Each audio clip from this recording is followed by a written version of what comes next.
My name's Shaquan, but a lot of people know me by my other name, Mad Skillz. I'm an MC. My name is Mad Skillz. Paris, make some noise! I'm a DJ. Oh, yeah! I'm a ghostwriter for some of your favorite rappers. I'm not about to tell you who, though. But most importantly, I'm a hip-hop enthusiast. HipHopConfessions is raw, unfiltered conversations with my friends revealing things that they didn't like, never knew about, I don't know. or never got into about hip-hop culture. So sit back, Come on, y'all. turn up the volume, Hip-hop. and listen to HipHopConfessions. Because everybody's got one. Here's a little story that must be told. And it goes a little something like this. What up, y'all? This your boy Mad Skillz, and we are back with another brand new episode of my podcast, Hip Hop Confessions. Y'all know what it is, because everybody got one. Right about now, man, I'm excited. I've been trying to get this guy on for a while. One of my favorite producers. I followed him for years. This guy makes all of your favorite rappers sound better. Musical student, just a prodigy, man. One of my favorite producers in the world. Y'all give it up for my bro in the building, Salaam Remi. What's poppin'? Yo. Thanks for having me, bro. Oh, man, you so laid back. How's it feel to be that cool, bro? Like you so cool. I don't know. I think it's probably part of my tourist demeanor. You know what I'm saying? I got this laid back bull. Like, where are you gonna do that? I'm gonna sit here and watch you zone, but I don't know. I can't call it. I just have to say it's a blessing because being cool, I get to see more than when I'm making a lot of noise. Right. Yes. This is true. Yeah, man. Well, listen, man. I'm like I said, I'm a big fan, man. I've always been a fan of your production work from Nas to Amy. You know what I'm saying? Back to the Fugees. You've been around for a minute, bro. Like, how did you get started into producing? Well, producer was an evolution. I mean, my parents met because my father was in the band with my uncle, my mother's brother. So I came up, with music on both sides in that space. And then, my grandfather was a pastor. My two uncles were musicians, organists and sax, etc. My aunts were the singers at the church. My grandmother played piano at the church. And then on the other side, my pops and a couple of his brothers were also professional musicians. And then they also, my father's probably the one I took it the furthest. So both sides of that was like my come up. So I was like born as the baby metronome. I could play drums while they were playing all the other instruments by the time I was 2-3 years old. And then it just kind of kept going from there. And then as far as producing, I'm a child of hip hop. So, at a certain age, early 80s, it gets to a point where I want, to hear the beat like the streets. So then, after I stopped picking out Yellow Man and Sugar Hill records out of the store, like I like those, then the drum machine gets to my hands. And that's like 83 or so. I started getting my first keyboard that I could program. And then by 85, I had a 707. And my father at that time had become a musician, arranger, producer, music executive, promotion man, etc. Yeah. So I was doing different stuff. And even though I didn't live with him until I got out of high school, I still was influenced by the particular possibility that this could be a career while I was still doing electronics and business management in school. Wow. That's crazy, man. You were surrounded by it at a young age. Like you ain't had no choice. I mean, the thing is I did. I'm still, a business management major. I'm one of those people who is as heavy in numbers in my business, and I tell my lawyers, I cut the deals and then I tell my lawyer what might be cool rather than the other way around. But I came up in that type of energy, but also, it's a thing where even as a producer, in that neighborhood band, Larry Smith was on bass. And then I grew up in Queens where everything was there. So when I look to the right, it's like, I'm on Springfield and the only McDonald's for all of Hollis. I'm 2 blocks away from Jackson, where LL took the big Endeavor cover. Like all these different things, it's my neighborhood directly around me. 147, I didn't know the school at the block is where the Disco Twins used to play. So it's like my neighborhood actually was influenced, and being a child of our generation, the 70s into the 80s, it became so much of a hip hop generation, which redefined all genres of music. Wow. Like I always say that Queens, when it comes to the early days in New York, that Queens is the best. Queens, the borough of Queens birthed more good rappers, like amazing rappers than any other borough. You know what I'm saying? If you line up who came from what borough and who was Right. great or next to Right. greatness, Mm-hmm. it's Queens hands down. At coming from an outsider, you know what I mean? Right. You got Run DMC, you know what I'm Hello. saying? LL, Onyx, Tribe Called Quest, Large Professor, Nas, Mobb Deep. Like it's like it just keeps going. Right. I mean, I think also the great thing about Queens, is similar to a lot of things. There was a lot of opportunity. You know what I'm saying? There Mm, was a lot of people who had, on my side of Queens, it was like it was the hood, but there was a house and two parents. One worked for the subway, one's a nurse. And, they had that little patch of grass in the front and a little enough room for a grill and a dog in the back. And at the end right, of the day, the neighborhood of Hollis still birthed enough opportunity, but at the same time, it was still connected, just like every other chocolate city, to right, what was going on. So, the enterprising minds of a Russell Simmons was able to have a slight amount of possibility and maybe a parent that would give him a little nudge, just like a Berry right, Gordy had a nudge, just like right. everything else. So it created opportunity. And then when you see your neighborhood being able to turn up and now turn this into the professional and being the top of it, then now everybody else cooks up. So the fact that, even though the Disco Twins and different people might have been DJing and things happen, the fact that Russell Simmons saw his little brother's possibility and saw the Hollis crew and Hmm. everything else happen, then, up around the corner and somebody else goes at them. We're going, yo, I just saw such and such at McDonald's yesterday. I remember It was standing on the block. close. Yeah, I remember standing on the block and seeing DMX or DMC, in the Blue Novo. I saw Run drive by in his Riviera or whatever else it was. You know, Everything else is just about all of us seeing the possibility. And then now we hone our skills. Why can you do it? I mean, it's similar to, Teddy being in Virginia and then Virginia Right, going, wait a minute, it's something real. Michael Jackson's up the block. Okay, right, hold on. Then, I asked Teddy, why'd you go to Virginia? He's like, oh, because Alpo had a bus ride one time. If he would have went to Miami, I might have moved to Miami. But when I was in this right. pickle, I went to Virginia, and then that became something. So all of us had these opportunities and these pieces and these stories to interweave. But it's just great when, one seed of positivity can uplift the whole neighborhood. Yeah, man. It definitely has a lineage of, what I'm saying, uh, the way that the opportunities fell for some of us. Some of these people just happened to be visionaries and people who were looking at the next thing. I remember, after I got like linked up with Q-Tip, after I met Q-Tip, Right. the first time I went to New York, I never forget.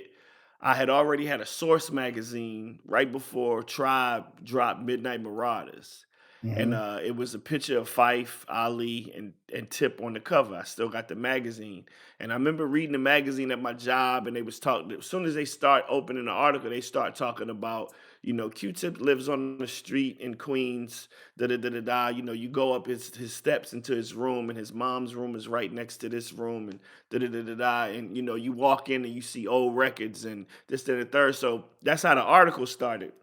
And I never forget going to his crib months later, and I'm sitting in his crib, and I'm thinking about the Source article, and Right. it's explained everything That's there. perfectly as I was seeing it. And I'm like, yo, I'm really sitting in Q-Tip's room in Queens. Like, this is crazy. You know what I'm Right. saying? Like, so it was to be able to be that close to hip hop legends in the early 90s was surreal for me. You know what I'm Hmm. saying? Definitely surreal. Definitely. So let's get into a couple, like, being at this my podcast. Like, it's a couple I'm favorites that curious I because, like just I got. said, I see you from one side and then you see me from another side. So I'm Right. curious to what you seen. Then I'm gonna tell you what I saw. Right. So, you did a record called "Toss It Up" for a group named Ziggy that I did not know that you did, and Right. I loved that song and Right. that video. Like, in the early 90s, that was one of my favorite joints. We used to play it on college radio all the time. Like, can you give me the backstory on that? Like, cause it looked like you did all of they shit. Yeah, that was the first group I did demos on that got signed. So I did the whole album.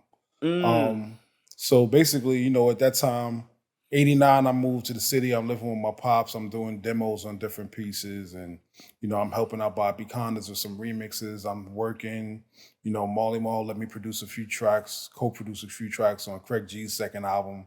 Now that's when I like it because Marley was a friend of my pops. You know, my pops was connected with everybody. So he was a musician, then a promotion man. Then he managed Chuck Chill Out in 89. Then Chuck Chill Out and Cool Chip and MC Rel was signed to his label. So it's like all that different stuff I'm seeing, like it's in the crib. And then Classic Concepts, he has sublet part of our studio spaces to them. So they were in the building and I'm looking at all hip hop happening all day. Like I looked down my hallway and Big Daddy Kane's standing there talking to Big Ange about his wardrobe for a video or whatever it is. They were Classic Concepts and the whole video music box scene were literally in-house. So when I'm now doing that, my father runs into legendary drummer Dennis Davis, who played with, you know, Stevie Wonder, you know, Do I Do, all that. Dennis, give it by itself, man, and you know, played with Roy Ayers for years at Manny's Music. And then it's like, yeah, my girlfriend's boyfriend, you know, he can rap. And maybe, you know, he thinks, you know what, bring him by. I'll introduce him to my son. Cool. So then Sound from Jiggy comes by. We do the song on the album called Born Black. And I'm like, oh, he's like, yo, this is cool, you know, and I'm doing my thing. And he was dancing for YZ at the time. And I was like, cool, I gave him a Samande loop. He's like, but I got my crew, we're all dancers, and, you know, we need to, you know, you need to meet them. So I'm like, all right, cool, bring them. Like, I didn't know what was going to happen. Right. But, you know, still I'm saying dancers, rapping, all right, here we go. Cool, let's see where this goes. So they come through, and I give them the beat of all the obvious breaks. Substitution, Amen Brother, James Brown loops, there was, you know, Isaac Hayes, like just the basics of basics. Oh, here, y'all want a beat? Here we go. And it was just me playing around with the most elementary beat that I could find, but it had some energy. They heard it and they made Toss It Up. Wow. We did a couple more songs. My pops played it for some people at some labels. We got a deal. So now I'm in LaGuardia Community College with my business management accounting degree, almost finished. But now I got a whole album to do. I got that $125 budget, you know what I'm saying, 125,000. Wow. So now I got to finish an album in 6 months. Pops, I need to take 6 months off of school because I got to finish this album. And, you know, if I don't have no work when I finish the album, then I go back to school. Right. Well, that never happened. I had work forever since then. And that was 91. Wow. It came out in 92. We pushed all the way through and, you know, Toss It Up became definitely a local Northeast, you know, up to Virginia. They definitely did the Vans down to Virginia level record. And then Raking in the Dough was also pretty big as another single. We remixed Uptown Bounce. We started on the third album, started on the second album. The label was like, we don't know if we want to rock with y'all. And it didn't happen anymore. But the reality was that was my first full album, my first group that I took from seed to plant. And, you know, those records still last for those who were there. You know what I'm saying? I make those type of songs. If you was there, you know what that was. Right. That's so crazy to me, man. Like when I the first time I remember hearing that record, of course they was dancing, and I was into that. Like, you know what I'm saying? Like I could dance. I used to dance in the high school talent shows, but I also could rap. I just hadn't taken rap as serious yet. But because nobody was telling me I was dope yet. So for me, when I saw that, you know, the horns and the sample and like, and they just looked like they was having fun. You know what I'm saying? Like I still, you know, I still got that video to this day. I still pull that shit up every now and then on YouTube. I got a homeboy in Philly, like that's his favorite song of all time.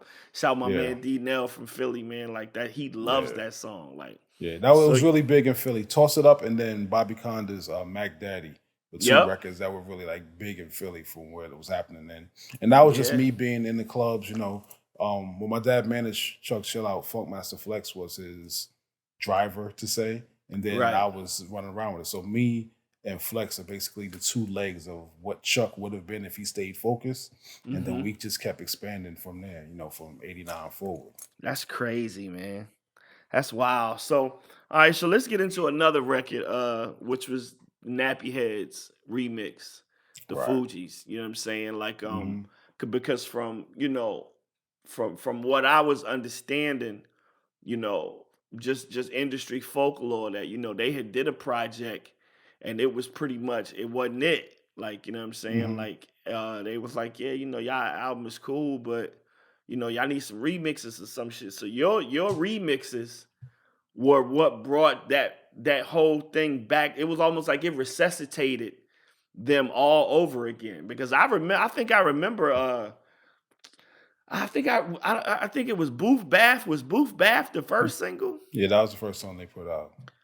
Yeah, and I was just like, I'm because like I said, I'm at college radio every weekend, so we getting these Hmm. records in VA and we playing them. But if you wasn't messing with Tribe and Daylight at that time, like you wasn't getting no play. So we kind of threw the Fugees record to the left, and then the next one they came with, I remember everybody in the studio was like, "This ain't the same group, bro." Like, and I was like, "It is." I saw the video already. This them. And Hmm. that record was huge, man. Like, how did that come about? Right. So I mean, to their defense, slightly, it will be that their first album, Blunted on Reality, the old school way. When you're working on your album, it might take a year or two to get out. But the hip hop cycle, it's always like a 3-year cycle. So Tribe hadn't taken over maybe in 91 where they were recording their album Hmm. to 92. It was Right. still Onyx World, you know what I'm saying? We were still getting a lot more grimy vocals, you know what I'm Hmm. saying? Now everybody want to rhyme grimy. I know. Yep. You know what I'm saying? So Yeah. you got a lot more of that. And it was more about the crowd. It was still leaders with those big loud hooks. It was still that type of energy. It was a scenario energy. It was up. And that's what they took their talent and said, we got to make a hip hop record and do that. So I done Soundboy Killing remix by Mega Banton because I was working with Mm. all the reggae artists and doing stuff. And Jeff Burrows was their product manager at Columbia Records. And I was on the air, all the years like when Fun Master Flex was at Hot 97. Pretty much I was almost like his producer of the show unofficially, but he called me to oversee a Salaam. I would be there. So he's Right. like, yo, Flex played this record, this Mega Banton. Who did it? And then he's like, oh, he said Salaam did it. Here's his number. Cool. Jeff Burrows calls me, go up to Columbia. I'm already, doing Patra and Shaba and, working with a whole lot of Super Cat, everybody in the building. I'm Right. like, yo, who manages him? He's like, David Sonnenberg and Bernard Alexander. At that time, David Sonnenberg, who was a huge manager of Springsteen and Meatloaf, etc., and he actually had sent me Aini Kamosi in the first place. Mm. So I had a relationship with him from that. But they also were managing Biz, Jungle Brothers, Nas, Akinelli, and the Fugees. I used to love So Ock. Ock was exactly, dope. I used to fuck with Ock. exactly. Me and Doc go back. We went to grade school in '83 together, '83 to Dope. '85. You know what I'm saying? So when I went there and I was like, okay, they managed by them, cool. And then it was at Columbia. All right, cool. So Jeff really hired me to do the remix. And he was like, hey, they have, Bernard Alexander comes from EPMD's crew. So Bernard actually was like, well, Eric Sermon will do it for 12 grand. I was like, all right, no, I might do it for 2. Maybe it was like a 15 to 12, whatever it was. It was it was a couple grand, and it was the Right. last check before Thanksgiving. In record companies, it's hard to get a 2-signer check after Thanksgiving. You Yes. probably be done until after the Grammys, damn near. Yeah. To get 2 people to put their name on a check, and Right. then they playing games with you. So I was like, all right, cool. I could use this little Christmas money. I'll take care of it. Oh, the management is them. I know them. Cool. They pushed for it. It started happening. So then now I'm creating a track. I create basically what's the bells and the drums of the track. And I Mhm. get Wyclef to come by. And, he has the nappy head at the time. Before he cut his hair off in the video for that song. But he had his Right. hair. I he got remember the- that. And he got his bubble goose on, a pair of Adidas sweats. And he's like, yo, so what you thinking? So I blend It Ain't Hard to Tell acapella and J. Rue's Come Clean acapella on top of the basic track. Woo. So when I'm doing that, and I'm from Queens, so another thing with Queens is that we're blend tape masters. We listen, it's all about the blend. It's the vocals, Right. like Grandmaster Vic, it's all that stuff that Grandmaster Vic, started. yeah. Exactly. And then, the DJ Dirty Harry was from my block. So that was my outlet for whatever blend ideas I Harry was whose crib I'd be at, go to Harry's house, get a taper haircut, we do so. But anyhow, I put that on there. Clef goes, oh, okay, go in that zone. Got it. So then that, it ain't hard to tell. I excel. You want the front, huh? In terms of you want the battle swing, I bring Live as King. And that was the start of him doing it. He's like, yo, you got to meet the girl in the group. I'm going to bring her and Praz by. I bring them by. Praz is like, yo, my man Kobe Brown. He's like, yo, Kobe and me went to school. He always used to talk about you. When Kobe was an intern, he used to be in my sessions a lot, and Tommy Boy and all this other stuff. Cool. So we got a cool situation. I get them in the studio. Clef rhymes for the reel ran off the first time, and then we did it again. About 13 minutes. I still have it. Wow. When he rhymed for 13 minutes, I listened to it, and this is before the Pro Tools game was in.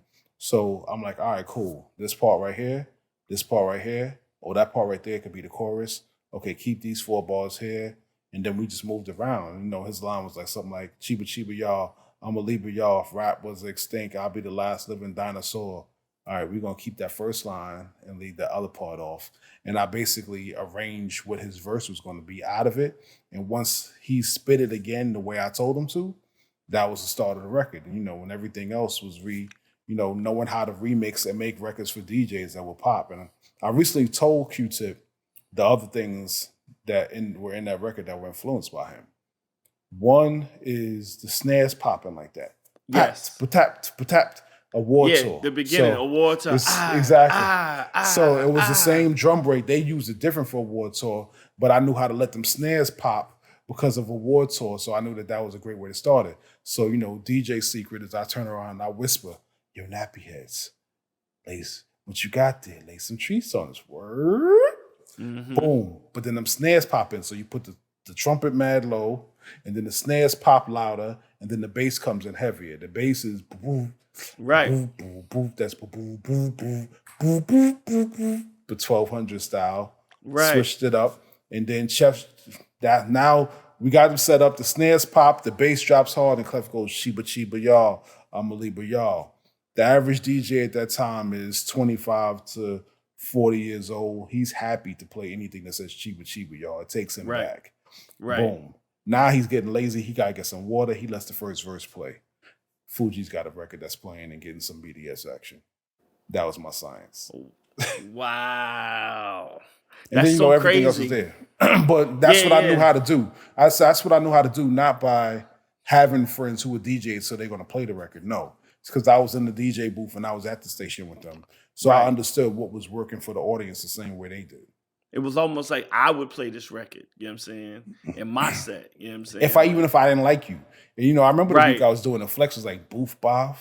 Taish keeps sending me this boof boff. What the badoof boff? Flex is Jamaican, so badoof boff was common, words to, yo, badoof boff, them fighting, whatever was. So he understood it, but he was like, man, I can't stand that badoof boff record. Stop calling me about that. But then he's like, I was like, yeah, what you doing this week? On Fugees. Good luck. Well, when people tell me good luck, that's normally good. And, it ended up becoming their first hit, per se, in a small space. But really, it was about them having talent. Their label believed in them, and I was able to help bring it forward. And then after that, I did a remix of Vocab, which is a Virgin. But then, in reality, their version of Vocab that they did after mine, that was similar to their original acoustic version of Vocab. With a little bit of a beat underneath it. And they used some of the verses from what I did with them. But that actually became the hit. And then I ended up recording Fuji Live before they had a second budget. And it went. Damn. And we all know what happened after that. Like, Jesus Christ. Exactly. That's so crazy to me, man. Like, so with that being said, with the Wyclef story, for me, all right, so I got a hip hop confession about Wyclef. This is, and sometimes I don't even do these during the episodes. I kind of let the guests do it, but it's so close to the story. So I remember one of my first shows when I got signed, Big Beat Atlantic, the Nod Factor came out. My manager hit me at the time and said, yo, you got a show at University of Virginia, which is probably like about 55 miles from where I'm from Richmond. Mm-hmm. So, UVA, you know what I'm saying? Ralph Sampson, all that, whatever. Like, that's all I know about UVA. So it's me, I'm opening. It's the Fugees, and it's the Roots, right? Mm-hmm. So I got my whole squad. I think they paid me I think I got paid like $4,000, which might as well have been $40,000 in 1996. Right. Just to rap. So I'm taking the whole squad. They asked me what you want on your rider? I was like, what's a rider? They was like, yo, what you want in your dressing room? I was like, oh shit, I want some KFC, some orange juice, water, some towels, the whole shit. So I told my whole squad, it's like 13 of us as I roll with the crew called the Super Friends. So I tell everybody, meet me at my house at 3, because we got to drive down there, because I got to be down there for 4, sound check at 5, right? So everybody pull up, cats outside my mom's house lighting up. We all got the music playing. We all about to get on the road. We get on the road, and my hype man wasn't there. So I'm like, yo, where he at? So my manager like, yo, bro, we already signed this contract. Like, Skill, if you don't do this sound check, they could not pay you. You know what I'm saying? Like, yo, you got to be on the premises for sound check. We got to roll. So I was like, well, fuck it, man. Let's just roll. I didn't know if he got into a car accident. I didn't know what happened. I just knew he wasn't there. We go to the sound check, drive down there. They got our parking. We go to our little dressing room. I do the sound check by myself, me and my DJ. And hype man still ain't there. The Fugees about to get on, do they sound check. They running through their shit. And it's dope. I'm watching how they doing this dope because they got the drummer and the DJ. You know what I'm saying? So I'm like, damn, they got the Roots as a band, but the Fugees got a DJ and a drummer. So you gonna get the live element, but you also gonna get what you love from the record. You still gonna hear it. So I'm peeping game in the arena, like watching shit. So my man comes to me like, yo, your man, my hype man is in the dressing room. So I'm like, oh, okay, bet. So I go in the dressing room and he's sitting there. He got his little homie with him. They came up together. So I'm like, yo, you good? So this nigga goes, yo, why the fuck you leave me, bro? I was like, what you mean why I leave you? Like, I had to leave. I had to be here at 5. He was like, nah, man, you don't do no shit like that. Like, you just gonna leave me? Like, what if I haven't found my own ride? I said, bro, like, that's not my problem, bro. Like, yo, you realize if I don't get here, then I don't get paid and you don't get paid? Like, why, like, yo, who you talking to? So it's like he taking a tone with me and it's the other homies around and I gotta kind of put some seniority in it. So I'm like, bro, who the fuck you think you talking to, bro? So me and him start getting into it. You know what I'm saying? You gonna leave your homie to... So we arguing. We about to get into it. Wyclef walks by the dressing room, hears us, walks in, and he said, yo, what's going on? We don't know. He don't know none of us, right? He don't know nobody. He goes, yo, what's going on? I said, yo, man, this motherfucker tripping, yo. So Wyclef's like, yo, what's the problem? And my hype man starts telling Wyclef the whole shit like he our therapist or he's some kind of hip-hop cop or some shit. So he tells Wyclef his part of the story. I tell Wyclef my part of the story. Wyclef puts his hand on both of our shoulders and said, listen, y'all gonna have to figure this shit out. Whatever the common good of what it is that y'all trying to accomplish, this ain't helping y'all at all. Like, you came here for a show. Your name on the flyer, Skillz. It's people that came here to see you, man. Like, yo, like, whatever it is, before y'all get to that stage, y'all gonna have to figure this out. Be grown men and come and communicate better. Be respectful towards each other and realize that this your brother. You know what I'm saying? Y'all got a common goal, man. Like, it's like he took everything down in the room, like, and we had to listen to him because shit, he way more successful than us. You know what I'm saying? Like, but it was like, I never forget, he just took on the responsibility of de-escalating the situation with 2 cats that he didn't know just because he just saw it about to turn into something that it didn't need to. And I've always had a great level of respect for him because he ain't have to do that. He could have walked by the dressing room like, damn, them cats in there wilding and kept it moving. You know what I'm saying? Like, but he did. The preacher's son kicked in, basically, is what happened. Yes. The preacher's son. He knew how to look at the situation. Yeah, man. And I never forgot that, how he took control of that room and just was the cooler head. and just made us see things in a different light early on. You know what I'm saying? Right. Early in my career, like I said, this is pre. I think their single was out, but I don't think the score had dropped yet. Because no, the score hadn't dropped yet because I dropped on the same day. We both came out on the same day. My album and the score came out on the same day. Wow. With All Eyes on Me. I sold the least out of Tupac, the Fugees, and me. Like, I mean, rightfully so at that yeah. moment. I mean, it was a pecking order. Right. I'm sitting in between two albums that did Diamond and more. You know what I'm saying? Exactly, So I came out on a ill day. But that's probably one of my, So one who of was my your proudest manager moments. at that time?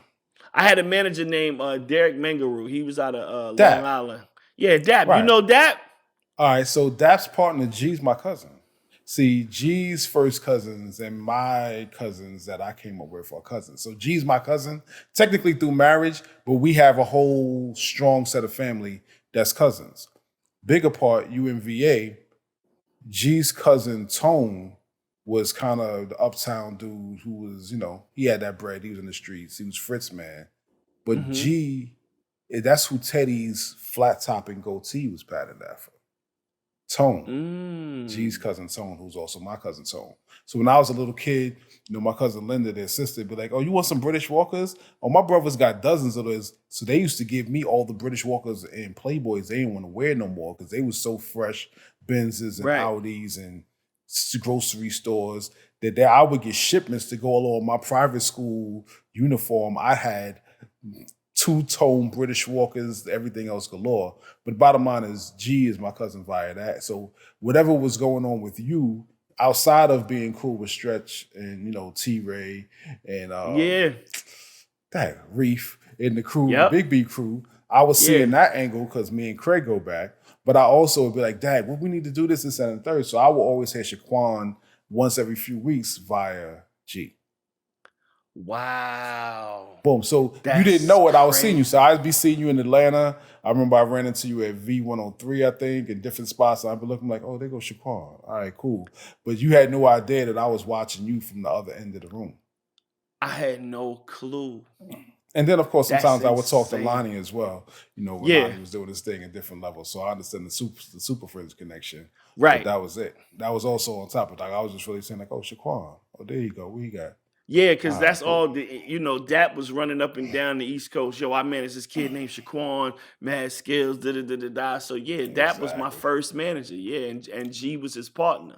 Understood. So Black Diamond Entertainment. There you go. You know what I'm saying? And he was always somebody that was still to this day, he'd be bringing me records and artists, and he'd be on my phone like, yo, I got something else. Like, I don't know where he'd be out. He'd be in the barrels of the streets, but he always popped up with some super talent. And, I spoke to Case the other day, and I remember the Happily Ever After record. He had a girl that he was shopping, and I think her name was Rhonda, and Chris Henderson had produced the song on her. Mm-hmm. And then that's how JoJo Brim got Happily Ever After, and then eventually got the Case. Wow. Where is G now? He around. I think he's somewhere probably just below there. Might be in NC or somewhere. I mean, he might be in Virginia. Because we all got family roots in Virginia one way or another, Right. Between my grandfathers and their uncles, and I think his people too. So we all somewhere up and down this Eastern Seaboard. Yeah, that's crazy, man. That's dope, man. Well, yo, I got just a couple more questions about a couple more records that you've done. That I have you ever had a collab that you did that didn't see the light of day that you really wanted to see the light of day? Oh, shoot, there's a gang of that. The thing is that what's happened in the last 5 years, I stopped really producing as much for, the label system. When you're producing, it's a service job. So when you're doing a service job, like if I make a record for you and you don't feel like it's the record and your label don't feel like they want to pay for it, my time is wasted. My creativity might be bottled. I can't do nothing with it. You know what I'm saying? And when I got to a point where it's not about the money, I only got a certain amount of time, I'm tired of wasting my time. So that's where you've seen a slew of records that are Salaam featuring Gallant, this one, that one. Because I'll be like, well, if you don't want to do it, let me put it out and at least it generates something. Right. You know what I'm saying? So the best example of that is a Come Through and Chill where I'm like, let's put it out today. You know what? Don't pay me for it.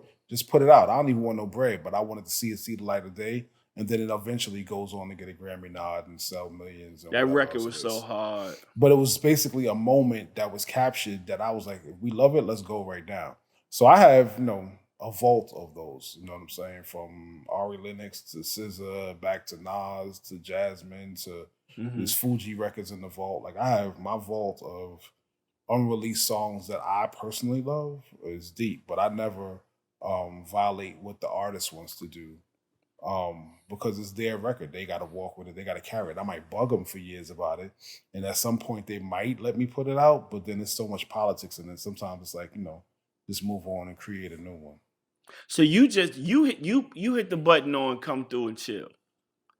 I told Miguel, let's put it on SoundCloud tonight. So everybody was like, well, you don't want your money? And I'm like, nah, I want a break. Just put it out. Let's do it. Wow. So then we put it on SoundCloud. And then it was on SoundCloud and it did like 1 million real quick.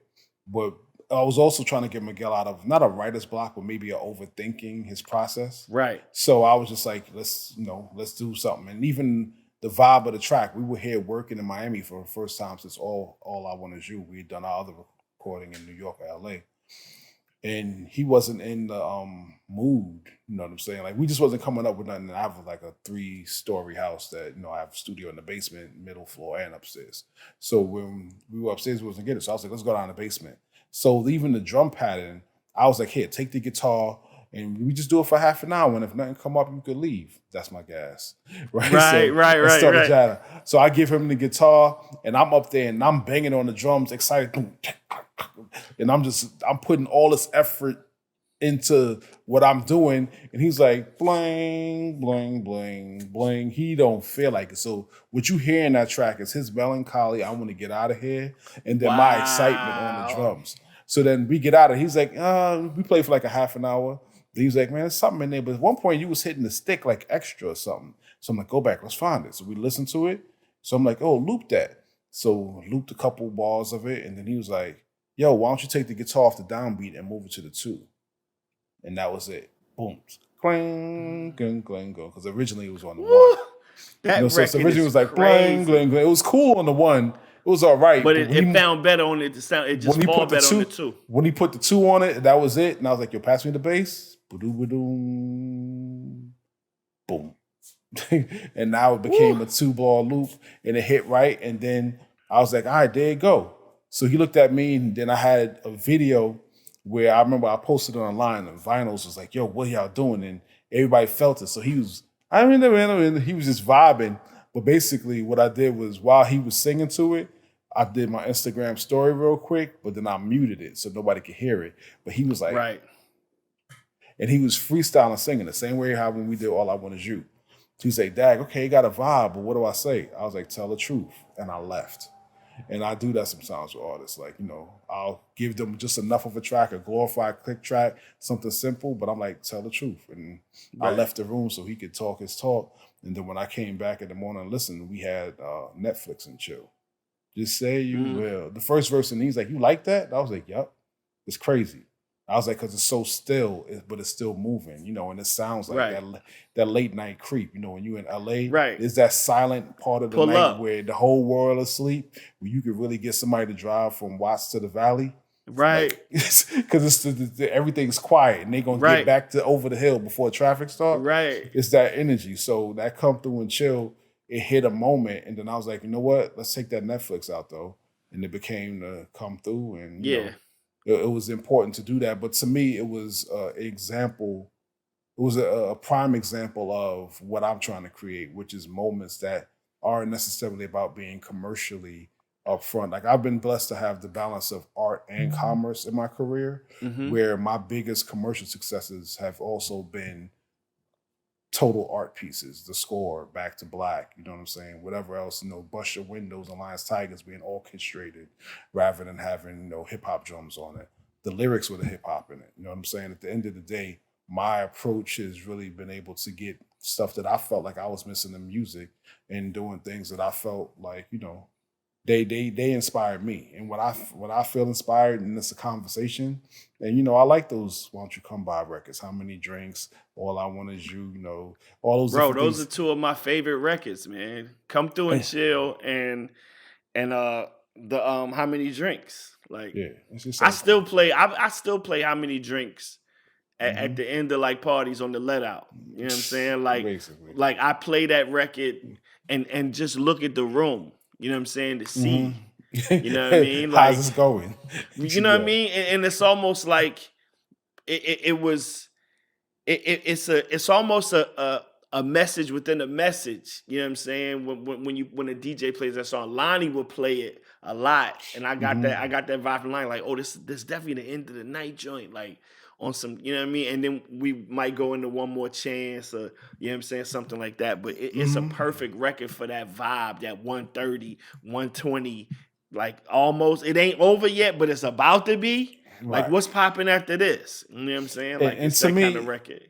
that's the job of the R&B male singer. You know, it's not just begging when you all the way down on one knee, but it's also to encourage and have the song say what you should be saying. It's giving you game. If you was a cornball, if you had the dope playlist, the playlist says everything you want to do. Right.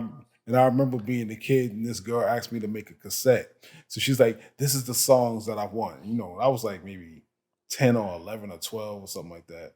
And I realized later that her older sisters were asking her to get me to make a cassette, but it was like "Ribbon in the Sky for Our Love," "Over Like a Fat Kid." I mean, "Over Like a Fat Rat." I mean, just all these songs, Right. and I was like, I'm reading into the lyrics, but I realized that that's really it. And a big part of my career has been like the early part was learning how to control the tracks and the beats and the mixes and everything else. But then it was like focus on lyrics. And the more I focused on lyrics, the better the songs became. And the same beat could have, reggae. There's 10 different people on the beat, but the best song is the one that you hear when that beat comes on, the one that makes the best impact. So it just came down to like focus on the lyrics. And that's where I'm at. I like to have songs where the lyrics actually appeal to me because hopefully they appeal to someone else with my sense of humor. Man, I like the way you think, man. Like, why the fuck why we never made a record together? Like, I like the way you think. It's just conversations that make the records. And for me, sometimes it happens when everybody's in the live room, but I'm not that guy. Like, I don't really like people around, period, Right. But when I'm creating, just in general, it's kind of like an insular thing. Like, me and most of the artists that you see me make a lot of stuff with, it's random. It's seldom that there'd be a lot of people around, maybe until when we finish in a record. Right. But, me and Nas connecting, or me and Amy, or whatever it is, like, I got that Virgo rising like them. So, and they're Virgo. So we just sit in the back and just watch and be whispering like, yo, it'd be dope if this happened.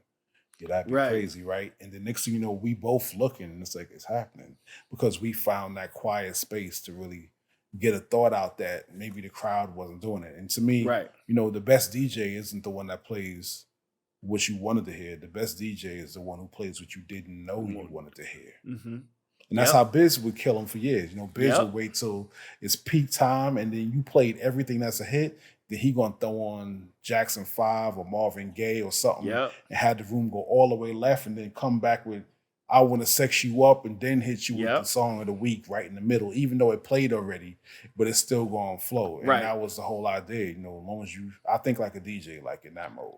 That's dope, man. Speaking of Nas, as a fan, you know what I mean? We have always had, the conversations of everybody was like, Nas beat selection, man. Nas his beat selection. I've always felt like you give him the best shit that he's ever had in his life. And that is from knowing who has produced for him. But when you and him connect, it's always stellar. And I don't know what it is that you bring out of him. If he picked it or if you already say, yo, I made this for you. Yo, what you think about this? Or you just scrolling through joints and Nas goes, stop. Nah, number 4, that's crazy. But like from Made You Look to like Cherry Wine, like one of my favorite records that you ever did outside of Made You Look for Nas is Nasty. Like I remember hearing Nasty And when it came on, I knew exactly where that sample was from. When I heard Cap's voice, Queensbridge, y'all ready for Nas? Y'all ready for Nas? And that shit dropped, that bang, and the pickup behind it, in my mind, as soon as I heard that, I was like, that's Salaam. Like, so I freestyled over that beat for months. That was the first time I distinctively remember going, oh, it ain't no instrumental. Okay, well, telling the engineer, like, yo, how you decrease all of the vocals so I could get that beat? I just want that beat. And then I remember seeing the video and he was just walking around the hood and shit. And I was just like, damn, this nigga Salaam always gave him the best shit. Like, it made him sound fresh and new. And that's what, man, that record, bro, I love that. I love that shit. How did that happen? I mean, so first off, I'm gonna just go back to the broader stroke with Nas, right? Just because the context of it is where we all come from. You know, in the early '90s, and you know, back to I went to grade school with Akinelli. So by the time Aka's coming around and rhyming in, you know, 90, 91, I'm like, yo, what up? But, you know, Akinelli comes to me and says, I'm calling my album Vagina Dina. Why? Because I'm a cunning linguist. Remember Mr. Fugees' sex class? Like, I had a reference with Nas at that point. So the guy he got on his first record with, that was from Left Right. Cool. I went to school with him. I'm from the North Side, you know, Tropical Crest, Springfield, Linden, all that. But I went to junior high school on their side of town, more or less being on that side. So me, E-Money Bags, Akinelli, all that. So we have references that's there. And then when I went to high school, cats that, you know, Bar Kim and different people that grew up in Nas's building was there. So we already had a cross-reference of liking the same stuff without actually knowing each other. But we had some of that going on. And then when, you know, Live at the Barbecue, stellar verse. Like, just that verse, like, who is this and what did he just do? I don't know who this is, but it's a stellar performance. And then when you look at, you know, what Illmatic means to all of us, Halftime great, but Illmatic for me was just like looking at your box. Top tier hip hop. My box eats tapes, and I'm looking at the speaker like, how does he know my box eats tapes? Right. Like, you know what I'm saying? Like, just the whole aspect of it, and what he meant to all of the creators on that album, what all the creators on that album meant to all of us. So being a child of the 80s who taped hip hop off the radio, that is my first reference. You know, when I was going to school, I made a tape and I had to pause it, and I needed what Red Alert was going to play the new Jungle Brothers. Marley Marl was going to have Kane freestyling over Soul Man. You know, everything meant something and where it went to. You know, the Chuck Chill Out was going to have that Diss Masters, Small Time Hustler. All these records meant something to my upbringing, but this is how I got to school in the cold. I had this tape going on, that Craig Mack, zoom, zoom, zoom, zoom, zoom, zoom, zoom, zoom. Like, all this stuff in a warm enough coat, it was my fuel. All that to say, by the time I did a remix for Nas with G-Rap for I call it the Northside mix, as my label was and where I'm from.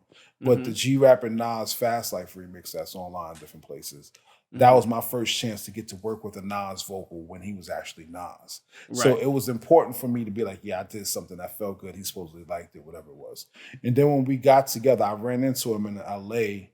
And so we knew of each other, but we just didn't never really connect. He see me, be like, yo, what up? Salaam, right? All right, cool. You know, get a drop for Dirty Harry tape. But we just didn't connect. He'd always hear my name because Lost Professor would talk about this, that, the third. Akinelli knew me, but this is 10 years going. By the time we really connect in 2001, he's been out since 91. Wow. And he's been through all these different phases. Us as beatheads, by the time he got to It Was Written, the beatheads was like, nah, we need that dusty shit from Illmatic. So his critiquing of his beats, all people always took it in, but he's like, oh, the managers, they want me to do what they said.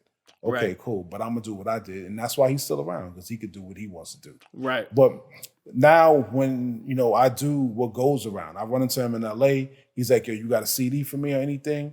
Boom. He had a verse on Fatty Girl. That's what it was. And when he had that verse on Fatty Girl, I was doing a record for Beanie Man. Fubu Records, the only label never to pay me my back end. I'm going to catch y'all. Anyhow, when we get past that, I give him a CD. He's out in LA hanging out. Then he texts me on a two-way. Yo, I need something that's like gangster, but like the skies, like some crazy descriptive thing on a two-way. I was like, I got you. Send me an address. I made the What's Going On Poison track specifically for him based upon what he said to me. So I'm playing the organs. I got the drums popping. I'm playing the guitars. And then I send it to him. He's like, yo, nobody's giving me a track anything like this. This piece of music was what I said, which how did you make it come out of the speaker? But I understood what he understood. Right. Because we from the same place. Yo, you going to Roscoe's? Yo, give me chicken wings, mac and cheese. Yeah, it's like we on the same thing. He probably gonna hit some greens. It's gonna be what it is. If we talk about Notorious Big's second album, what song? Oh, Story to Tell. We clear. How'd you feel when Hypnotize came out? I was cool, but Story to Tell. Boom. How'd you feel when Rebel Without a Pause came out? We picked the same songs. Right. So at the end of the day, our tastes are similar in certain ways. Of course, he knows a lot more rap lyrics because he's paying attention to stuff that I wasn't at particular times. But we have a similar taste model. So, you know, and then when I worked with him, my mom had passed. And then when it's Godson time, his mom had passed. And now we're working together. So our chemistry was all of that. And, you know, there's so many different angles on the Godson period. Everybody else hears Godson, and this is a moment of hip hop. But, you know, this is Apache and Impeach the President. This is beef with radio getting squashed. Not just beef with radio, with Flex and Angie Martinez. Two people have pictures of me on their mantles in their crib. And I'm producing him. This is the Murder Inc. Irv produces Super Ugly, Shows Up, this and that. I'm being Stella, Cool Queens. I'm watching all the players in the room, and I know what's going on. Hood-wise, music-wise, business-wise.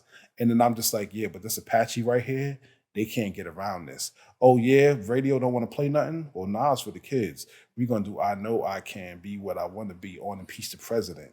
Yeah, who want to not play this? You know what I'm saying? And then also, then on down to definitely going to Flex and being like, yo, this got to squash. So like I said, all this stuff led up to the music having to be there. You know, even with a point when, and I'm digressing a little bit, but not really, the point when 50 and Ross were going at it.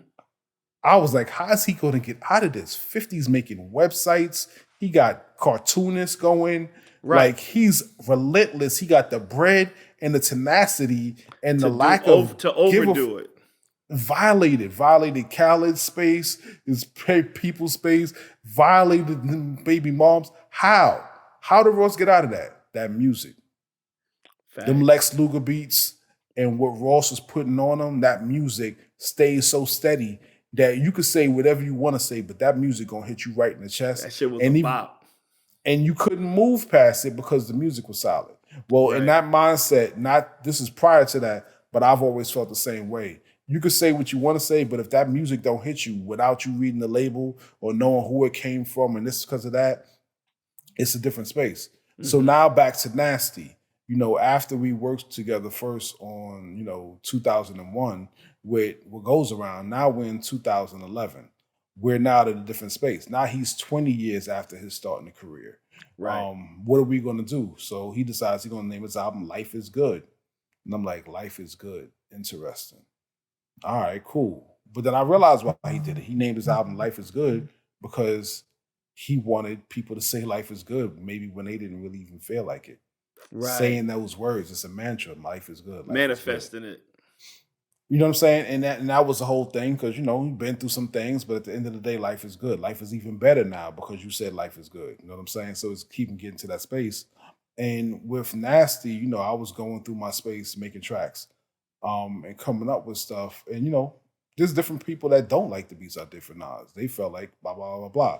You said what you said just now, but then there's people who have the opposite opinion. I could really care less because I was really always there around him. He walking and saying, yo, I was listening to Miles Davis, Bitches Brew, what you think? And I'm like, all right, got you. And I'm cooking and I create something that's musical that fits that. Oh, I heard Bessie Smith yesterday. I was reading the book and I saw this.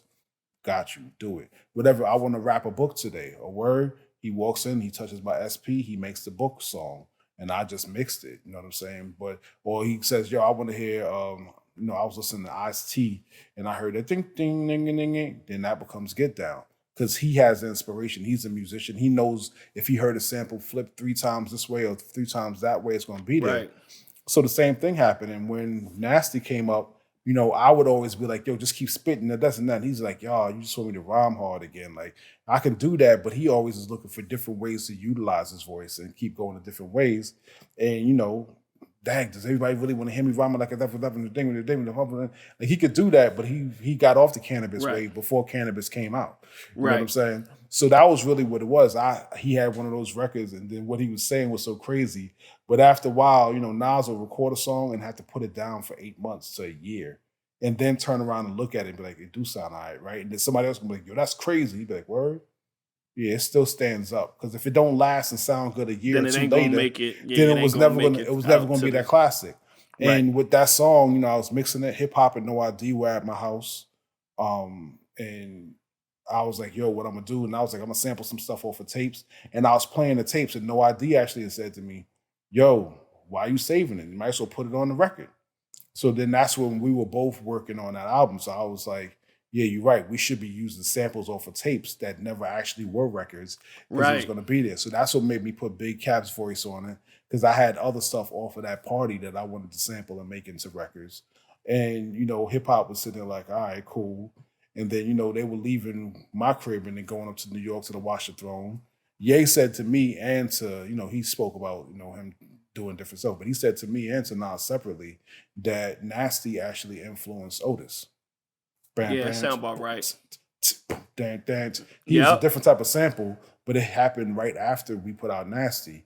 But to me, it was always about doing it. And then on the flip side, you got somebody like an A-Track who goes online and is like, oh, Nas ramen on the break breed, really this and that. But I'm like, you make duck sauce, and it's not even real Chinese food. So I don't understand who you are. So everybody has an opinion until they get, oh, what's that, Mike Tyson? Anyway. Everybody got something to say. Everybody got an opinion until they get punched in the face. But you're never going to see me. I live in the metaverse, so it doesn't make a difference. But the reality is, when we come down to it, it's like everybody has an opinion. Now, my validation, besides you saying you love Nasty, because a lot of times we make records, people are like, yo, Thief's Theme was my shit. And I'm like, where were you when we made it? Because when we put Thief's Theme out, it was silence. Crickets. We was looking around, we was like, Crickets. yo, nobody's saying nothing, but they almost didn't know how to take it.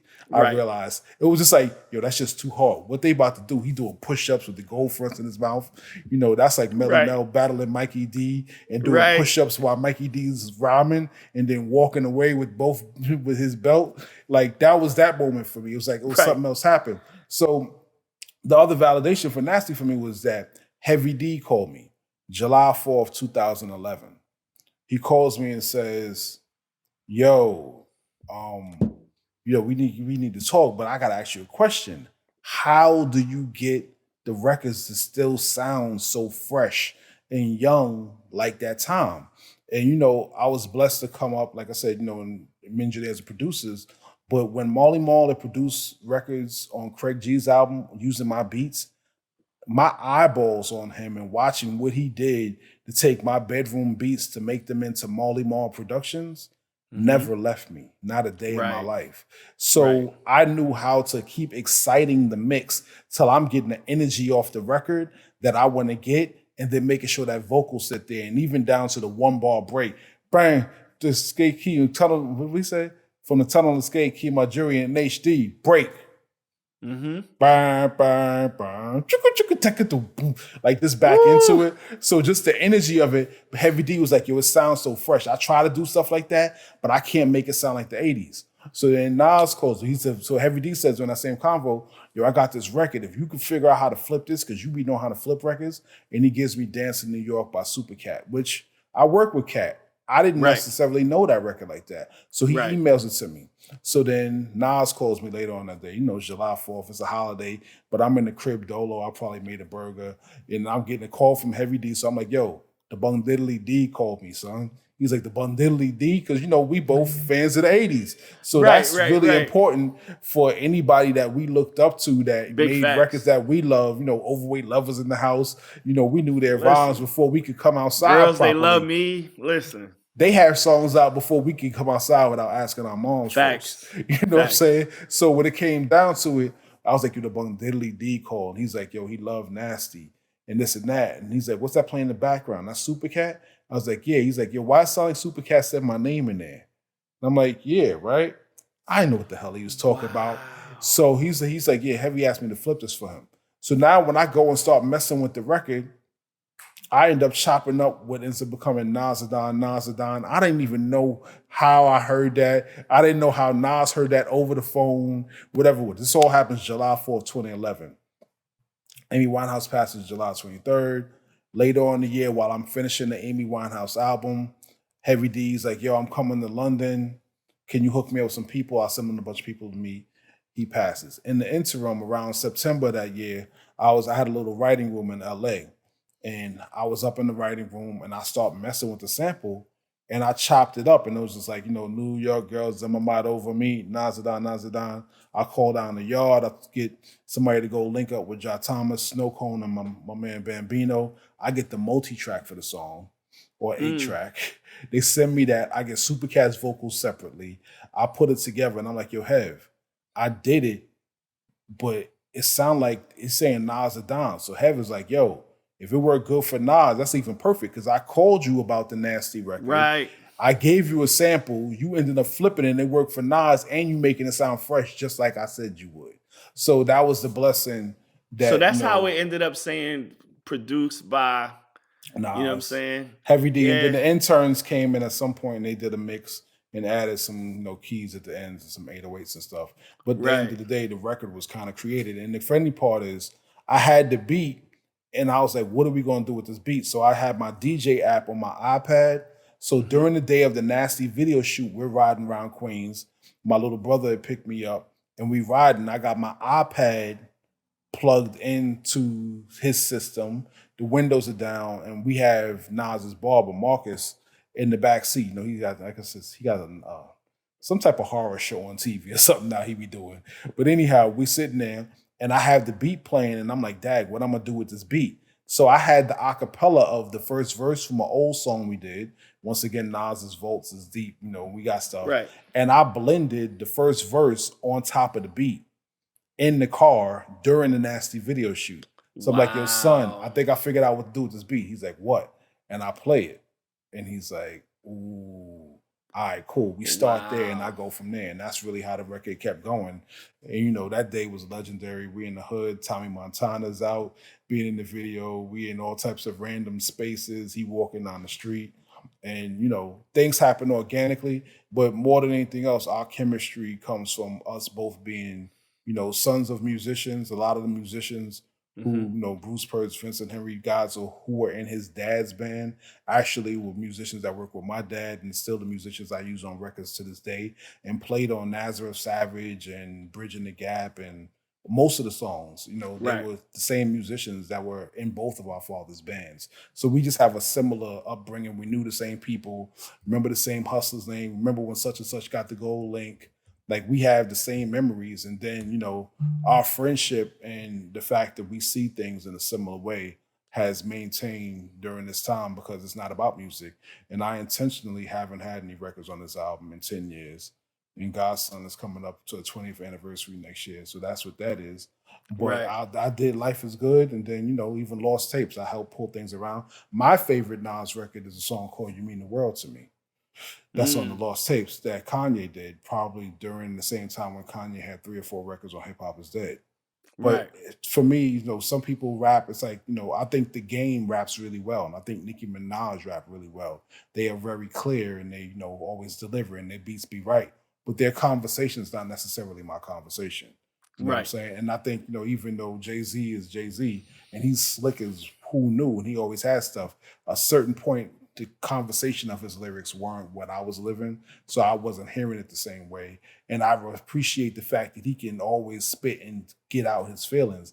But then when he gets to a certain space, I'm like, yeah, this is for me, this isn't for me. And I think that that's really where Nas and I connect, that a lot of the things that he's talking about in his songs, we share a common perspective on, lyrically as well as musically. That's dope, man. That's dope. So one question before I get out of here, because Mm-hmm. you work with a lot of greats, and I asked this of a lot of people that I that I interview. Right. What's your dream? Your dream team. Musician ensemble. Like if you had a band, who would be on what? Dead or alive? You could pick whoever you want to. Who would be in that band? Ooh, that's funny. So you know what's weird? It's like as a producer, I always, Marley Marl for me invented the one man hip hop band producer singular unit. You know Yeah. what I'm saying? Me and my drum machine and this beat, this is hip hop.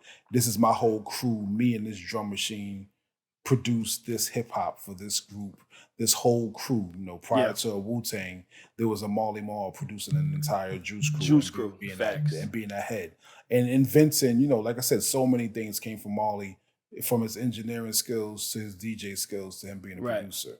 So when it comes down to being a musician, I've always tried to replay samples, meaning that I got my bass style from Marvin Osley and then a Jamaican bass player named Fully Forward, who played on all the Dennis Brown records and a bunch of stuff that he's probably not even credited on, but he just has a style.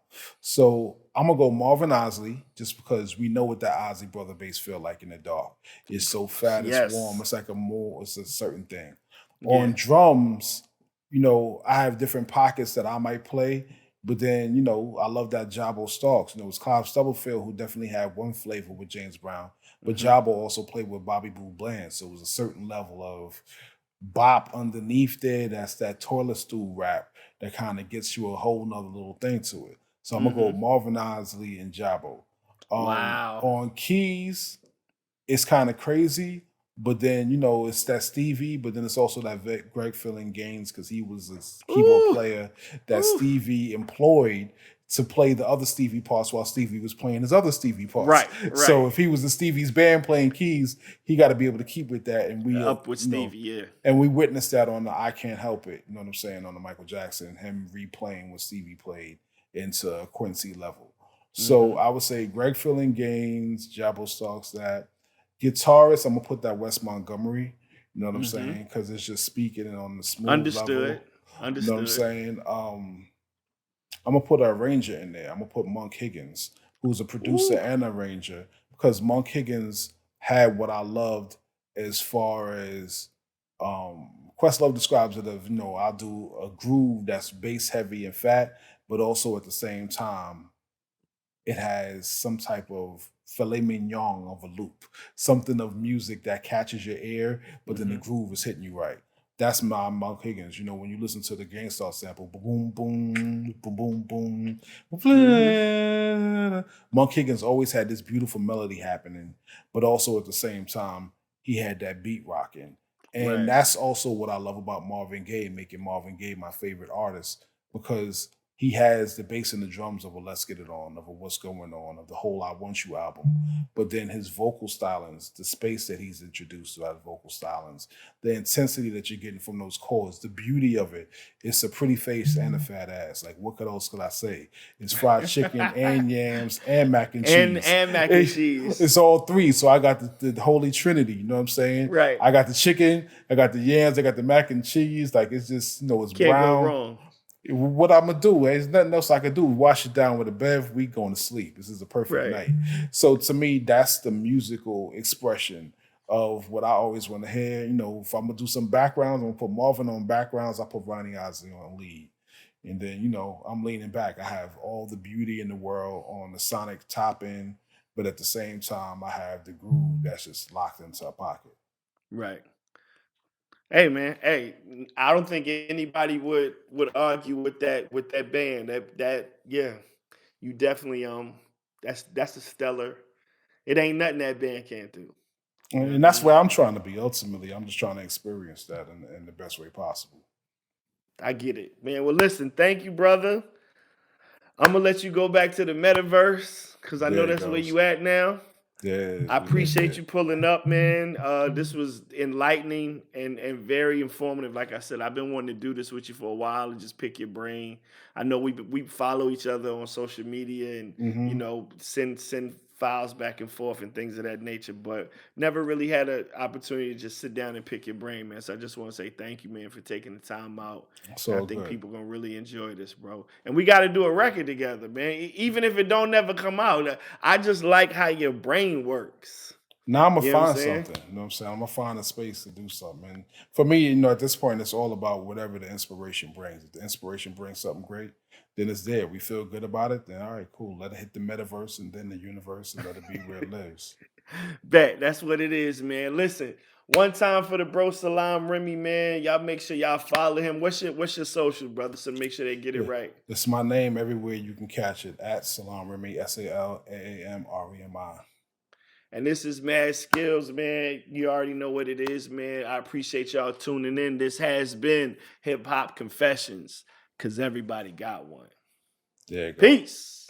Here's a little story that must be told. And it goes a little something like this.